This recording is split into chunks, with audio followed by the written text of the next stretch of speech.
autiste super intelligent et qui faisait des opérations de 5 heures sans erreur. Mais tout ça, c'est de la merde. J'ai pu faire un stage en chirurgie et j'ai vu des dingueries. Par exemple, le premier jour, je suivais Michael, un chirurgien super sympa, et c'était parti pour ses consultations quand une Latina Shiny débarque. J'avais à peine le temps d'être tout émoustillé devant la créature de Dieu qu'ils ont commencé la consultation et elle avait en fait des problèmes au niveau de ses boobs. Je te rappelle qu'à l'époque, j'avais 15 ans. Bon, on va voir ça. Ah, ça vous dérange que mon stagiaire regarde? Non, y a pas de souci. Ouah, c'est vraiment trop beau. Je vois même pas où est le problème. Ils sont juste parfaits. T'es pas censé prendre des notes, toi? Ah oui. Alors, t'as pris des notes pour ton rapport? Ouais, j'ai tout retenu. J'étais à peine en train de me remettre de mes émotions quand la prochaine patiente arrive et après la Latina, on avait juste une meuf banale. En vrai, elle était sympa, sauf que le truc c'est qu'elle avait subi une opération en balle. Et j'assistais à la discussion la plus lunaire de ma vie. Ok, tout va bien, ça cicatrise tranquillement. Ok, tant mieux. Cependant, faudra quand même éviter toute relation pendant 3 semaines. 3 semaines? Non! La meuf était limite sur le point de pleurer. Je sais pas qui l'attendait à la maison, mais il doit vraiment être très efficace si vous voyez ce que je veux dire.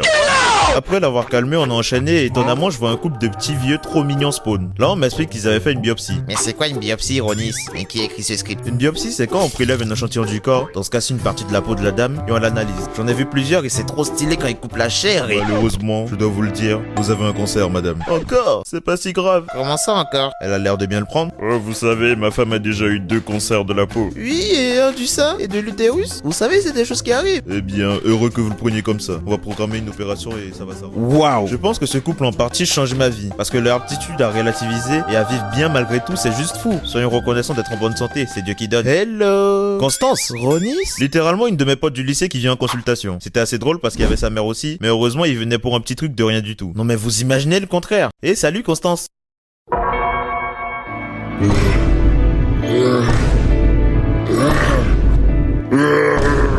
Le lendemain, c'était assez relou parce qu'au début, on faisait juste le tour des patients jusqu'au moment où on devait faire les pansements. Là, je me dis, un pansement, ça se fait en 2 secondes, c'est chill. En plus, c'est stylé dans les animés. Et là, je vois ce mec. Je sais pas quelle opération il avait subi, mais il en avait de partout. Des pansements là, et même au parti. Il avait littéralement un tuyau qui rentrait dans ses fesses et dans son paf. J'ai été fort mentalement, mais il y a un autre stagiaire qui s'est évanoui en voyant ça. Ni une ni deux, on enchaîne et on arrive pour s'occuper de notre patient. Mais je vois qu'il y a une poche chelou sur le ventre du mec. Et quand les infirmières vont pour le changer,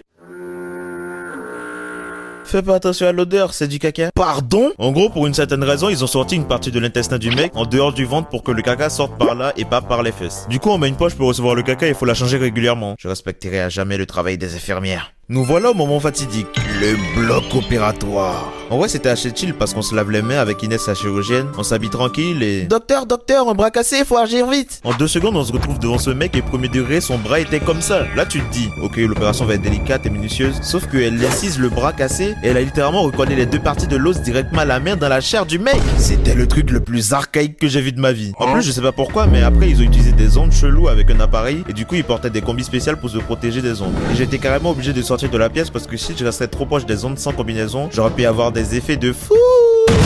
Bon, heureusement, j'ai pas explosé et pour la dernière opération, on installe une petite vieille dame chill. On l'endort et je vois les infirmières ramener des instruments dangereux. Il y avait de tout. Tranchant, creusant, grand, petit, tout ce que tu peux imaginer pour charcuter la mamie. Du coup, on devait mettre une prothèse à la hanche de la dame et elle ouvre la hanche et avec ce truc qui ressemble à une tronçonneuse, elle creuse et elle creuse et elle creuse. Petite pause café et elle creuse et elle creuse. Appel avec maman et elle creuse et elle creuse et elle met la prothèse et elle referme. C'était lent.